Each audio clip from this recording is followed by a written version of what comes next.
প্রতি কেজি সোনালী বা পাকিস্তানি মুরগির দাম ছাড়িয়েছে ৪০০ টাকা। অথচ ঈদের আগেও যার দাম উঠেছিল ৩২০ টাকায়। বিক্রেতারা জানান, তীব্র গরমে মুরগি মারা যাওয়ায় টান পড়েছে সরবরাহে।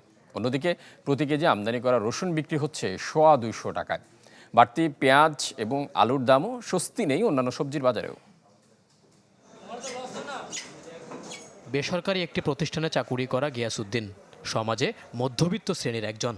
২-৪ বছর আগেও খেয়ে পড়ে ভালোই কাটছিল দিনকাল, কিন্তু এখন ৩ সদস্যের পরিবার চালাতে রীতিমতো হিমশিম খেতে হচ্ছে তাকে।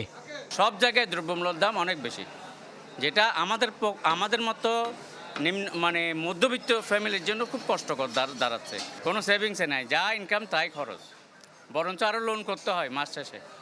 দ্রব্যমূল্যের ঊর্ধ্বমুখী আচরণে এমন গল্পের মানুষ অসংখ্য, যারা নিয়ন্ত্রণহীন বাজারের সাথে পাল্লা দিয়ে টিকে থাকতে ছোট করছেন বাজারের ফর্দ, কিন্তু হিসেব মিলছে না তারপরেও।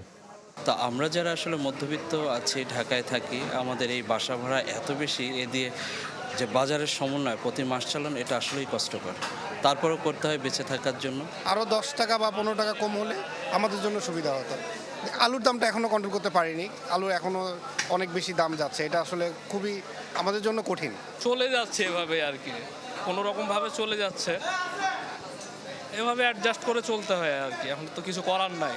প্রতিনিয়ত নিত্য নতুন অজুহাতে বাড়ছে পণ্যের দাম। রমজানের আগে ৩২০ টাকায় বিক্রি হওয়া সোনালী মুরগি বর্তমানে কিনতে হচ্ছে ৪০০ টাকায়। বিক্রেতাদের যুক্তি, বাজারে কমেছে সরবরাহ। এছাড়া স্বস্তি নেই মাছের বাজারেও।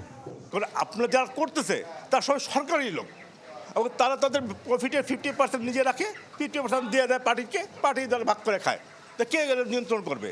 যে রমজানের পরে যেটি সাপ্লাই করলে এটি আমার অতিরিক্ত গরমের লেগা ছোটো মুরগি বেচা সাপ করে দিছে, এখন মুরগি নাই গরমের লেগা। ডাল, আলু, মশলার দামে কাহিল সাধারণ মানুষ। পেঁয়াজের দামও ছুঁয়েছে ৭০-এর ঘর, আর রসুনের কেজি ২৫০ টাকা। মইনুল হাসান, চ্যানেল 24, ঢাকা।